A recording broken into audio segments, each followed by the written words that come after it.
कल घोषणा की थी, आज बिहार सरकार ने इस दिशा में ऐतिहासिक कदम बढ़ा दिया और आज मंत्रिपरिषद ने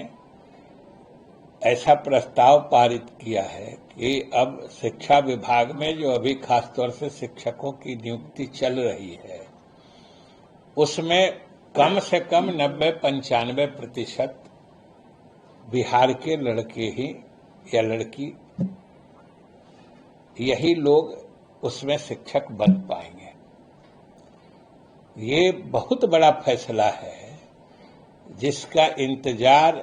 बिहार के युवा, जैसा कि हमने कहा, दशकों से कर रहे थे।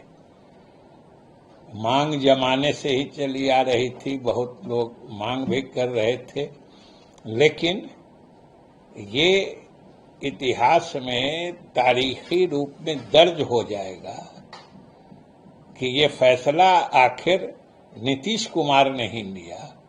जो बिहार के युवाओं के अधिकतम हित में है। वैसे हम एक चीज और स्पष्ट करना चाहते हैं कि इस निर्णय से पहले भी लगभग 74% से अधिक बिहार सरकार की नौकरियां बिहार के लोगों को ही मिल रही थी। और अगर व्यवहारिक दृष्टिकोण से देखें तो 74% तो बिहार के लोगों के लिए ही आरक्षित थी। अंत में किसी रिजल्ट को देखिए, जो सफल उम्मीदवारों की सूची को देखिए, तो पहले भी लगभग 80-85% बिहार के ही लोग चुने जा रहे। जैसे अभी शिक्षकों की नियुक्ति हुई है, उसमें कितने शिक्षक बाहर के आए हैं? बहुत कम आए हैं, 10-15-16% हैं, बिहार के ही आ रहे थे। लेकिन आज जो नीतीश कुमार के नेतृत्व में बिहार के मंत्रिपरिषद ने फैसला लिया है, उससे लगभग 95% तक शिक्षक बिहार के लोग ही बनेंगे।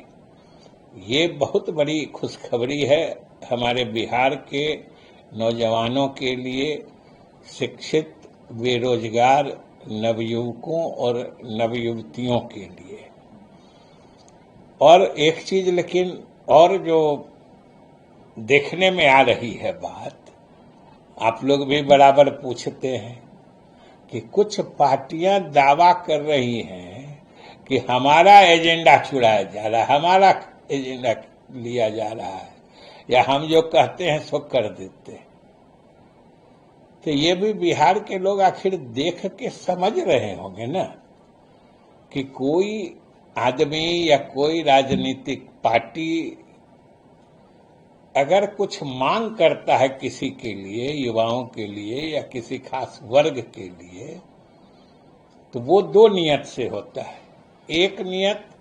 तो उस वर्ग का भला होने के लिए करता है, जो नहीं इसका भला हो इसके लिए ये चीज होनी चाहिए,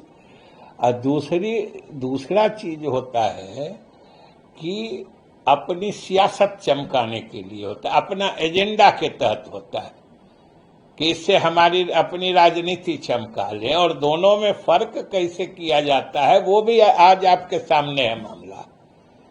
कि अगर किसी की मांग किसी वर्ग से सहानुभूति के आधार पर होती है, जैसे अगर कोई पार्टी या कोई नेता मांग कर रहे थे डोमिसाइल नीति की, बिहार के युवाओं का हित देख के, तो सरकार ने वो काम कर दिया,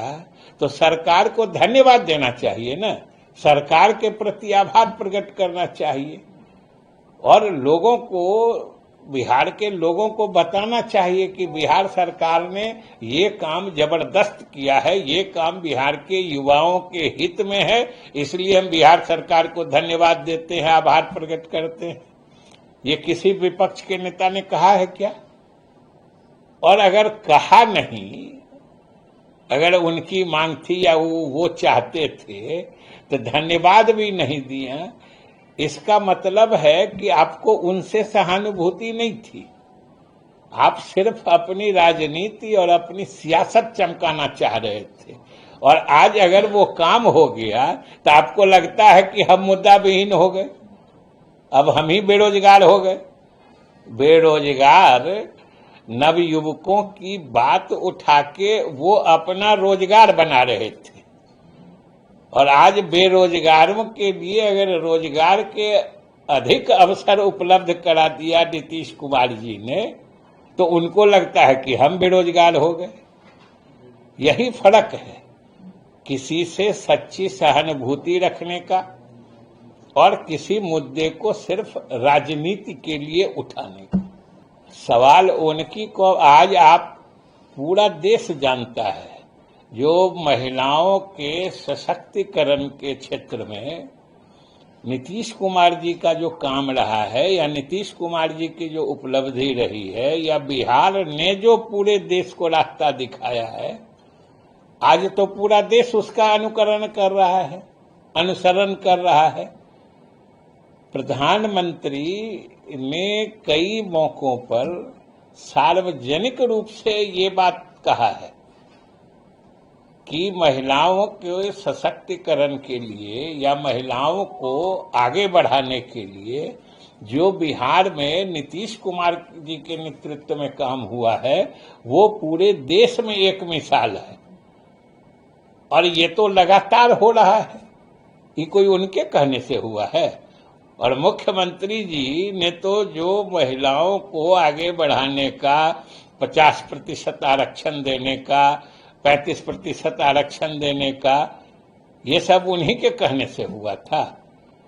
और अगर इंतजार करें और अगर उनको लगता है कि वो कह रहे हैं और वो काम हो जाएगा, तो हम तो यही कहेंगे,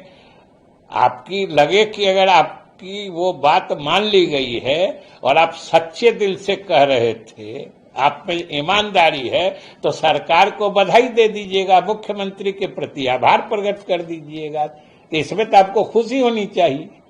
अब हम तो आप ही लोग से समझना चाहते हैं कि वो SIR के बारे में क्या कह रहे हैं, उनकी आपत्ति किस चीज को लिए पर है, किस चीज को लेके है। आज तक आप लोगों में से कोई समझ पाए हैं क्या उनके हिसाब से क्या गड़बड़ी हो रही? ये तो इलेक्शन कमीशन ही पूछ रहा है, जो वो घर घर जाके सर्वे किया है, मतदाताओं का सत्यापन किया है, उसमें से 22 लाख मृत पाए गए हैं, करीब 35 लाख का पता नहीं चला है, या तो 29 लाख जगह छोड़ चुके हैं, जो परमानेंटली शिफ्टेड कही अस्थायी रूप से वहां से चले गए हैं, और 6 लाख का कोई उस एड्रेस पे पता नहीं चला है।